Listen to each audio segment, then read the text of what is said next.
Our next topic is thermoregulation in plant. As we have discussed what is thermoregulation. Thermoregulation is the maintenance of body temperature at suitable level which is suitable for the body function or enzymatic action.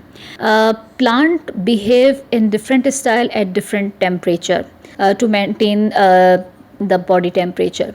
Like at low temperature, yeah, we can say at freezing temperature or below 0 degrees temperature, here chances of ice crystal formation in the cell, because here lot of water present. So the plant protoplasm start to synthesize unsaturated fatty acid and the polymer of fructose, which is called the fructant. These substances start to stop the ice crystal formation, or we can say it they prevent the ice crystal formation in the protoplasm. इसके result में क्या होगा कि यहाँ पे जो cell के अंदर सॉल्यूट की कंपोजिशन है वो चेंज होने की वजह से क्या होगा कि ओवरऑल ये सोल्यूशन साइटोसोल जो है वो सुपर कूल हो जाएगा, फ्रीज़ नहीं होगा, ठीक है, और सिर्फ जो फ्रीजिंग पॉसिबल है वो सेल वॉल तक ही लिमिटेड होती है. Whereas at high temperature, high temperature पे क्या होता है, अपने आप को इंटरनल टेम्परेचर को मेंटेन करने के लिए ये ट्रांसपायरेशन रेट इंक्रीज़ करते हैं. As we have discuss in the first year chapter transport कि ट्रांसपायरेशन में जो एवेपोरेशन प्रोसेस होता है it give the cooling effect, and above 40 degree centigrade यहाँ पे एंजाइम के डीनेचर होने का ख़तरा होता है. तो ये क्या करते हैं, heat shock protein, special type of protein ये डेवलप करते हैं जो कि इनके एंजाइम के डीनेचर होने को प्रिवेंट करते हैं. और इसके अलावा फर्दर अडेप्टेशंस ये होती हैं कि ये thick shiny cuticle layer develop करते हैं जो कि हीट रेडिएशन को रिफ्लेक्ट बैक कर देते हैं. और इसके अलावा जो है वो ये विल्टिंग शो करते हैं, यानी कि जब बहुत ज़्यादा टेम्परेचर हाई होता है तो ये विल्ट हो जाते हैं, इनके लीव्स जो है वो विल्ट हो जाते हैं, जिसकी वजह से जो है वो हीट का इफ़ेक्ट, हीट रेडिएशन का इफ़ेक्ट कम से कम होता है. Our next topic is excretion in plant. What is excretion? As we have discussed, excretion is the removal of metabolic waste or removal of toxic substances or unwanted substances from the body, because these substances cause harm if they retain in the body.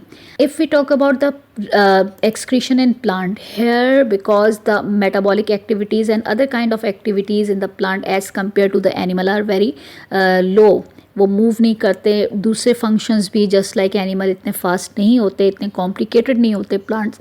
That's why here the excretion does not pose any serious problem, and this is the reason. यहाँ पे कोई इसके लिए कोई specific organs नहीं होते just like animal.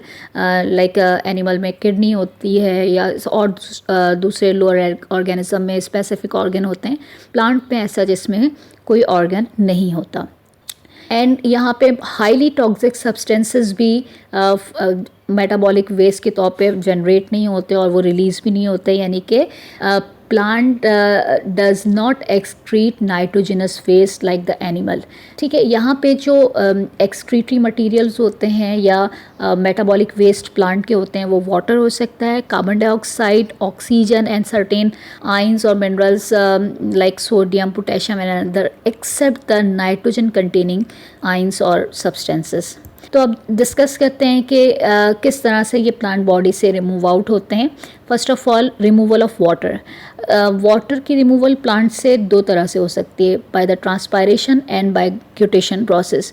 Transpiration के through, as we have discuss in the previous lectures, के is the loss of water in the form of vapours, ठीक है, जो कि क्यूटिकल या लेंटिसल्स या स्टोमेटा के थ्रू हो रहा होता है. Where as the guttation is the loss of water in the form of droplets, और द लिक्विड फॉर्म में वाटर का रिमूव होना through the special pores which are called the hydathodes, and they are present at the tip and margins of the leaves. ठीक है, उसके बाद फिर हम डिस्कस करते हैं कि कार्बन डाइऑक्साइड एंड ऑक्सीजन, जो कि gaseous type of excretory material हैं, वो किस तरह से प्लांट बॉडी से रिमूव होते हैं. तो सिंपल, ऑक्सीजन जो है वो ड्यूरिंग फोटोसिंथेसिस फॉर्म होता है, यानी कि ब्रेक डाउन ऑफ वाटर से, और इसकी एक्सेस अमाउंट फिर जो है वो प्लांट के लिए फेवरेबल नहीं होती, तो वो थ्रू स्टोमेटा रिलीज़ आउट हो जाता है।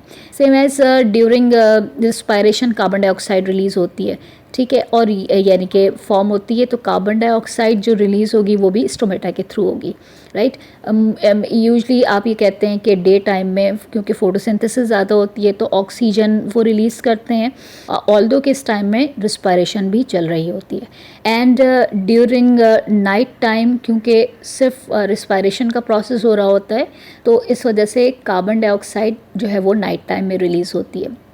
Whereas if we talk about the removal of ions, अब जो एक्सेस आइंस हैं वो किस तरह से रिलीज़ होते हैं, तो इसमें यह है कि माइट बी के they deposit initially in the nearly dead parts, like जो लीव्स होती हैं वो डेड होने के करीब होती हैं, ये वहाँ पे एक्सेस अमाउंट जो है वो एक्यूमुलेट हो जाते हैं, और जब ये लीव्स शेड ऑफ होती हैं तो इसके साथ साथ ये आइंस भी रिमूव हो जाते हैं।